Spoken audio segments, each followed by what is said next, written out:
ભુવાજીને કહું છું, ભુવાજી સત્ય હોય બોલે, તમે દીપોમાના ભુવાજી છો. પટેલને લાલચ આપો છો કે 5 ઘરના પૈસા આપીને 50 લાખ થાય. હો તો નમસ્કાર મિત્રો, અનોખી વાત લઈને આવી ગયો છે તમારી જોડે. સોશિયલ મીડિયા પર કીર્તિ પટેલ અને ખજૂરભાઈનો જોરદાર વિવાદ ચાલી રહ્યો છે. અને ખજૂરભાઈનો જોરદાર વિવાદ ચાલી રહ્યો છે. હવામાં ઉડી રહી છે. તેણે હવે આપણા ગુજરાતનું ગૌરવ અને બાદશાહ કહેવાય એવા ગમન સાંતલ પર પણ આરોપ લગાવવામાં આવ્યા છે. તો મિત્રો, કીર્તિ પટેલે ગમન સાંતલ પર લગાવવા આરોપ, કારણ કે તેની ખજૂરભાઈ એ ગમન સાંતલના સારા એવા મિત્ર છે.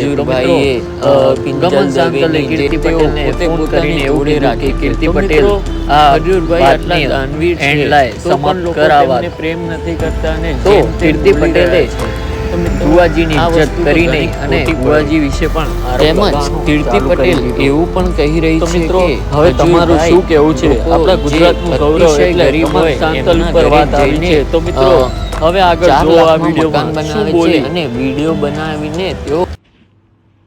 હવે તમે લોકો વિચારો કે આને કઈ કર્યું જ ના હોય, એની કઈ ભૂલ જ ન હોય, તો સમાધાન શેનું? સમાધાન શેનું? શું કામ એવા કલાકારો પાસે, ભુવાજી પાસે, એવા સાહિત્યકારો પાસે ફોન કરીને એમ કહે છે કે ગમે એમ કરો અને આ મેટર પતાવડાવો, ગમે એમ કરો આ મેટર પતાવડાવો. એવું આ ભંગારને કેમ બોલવું પડે છે?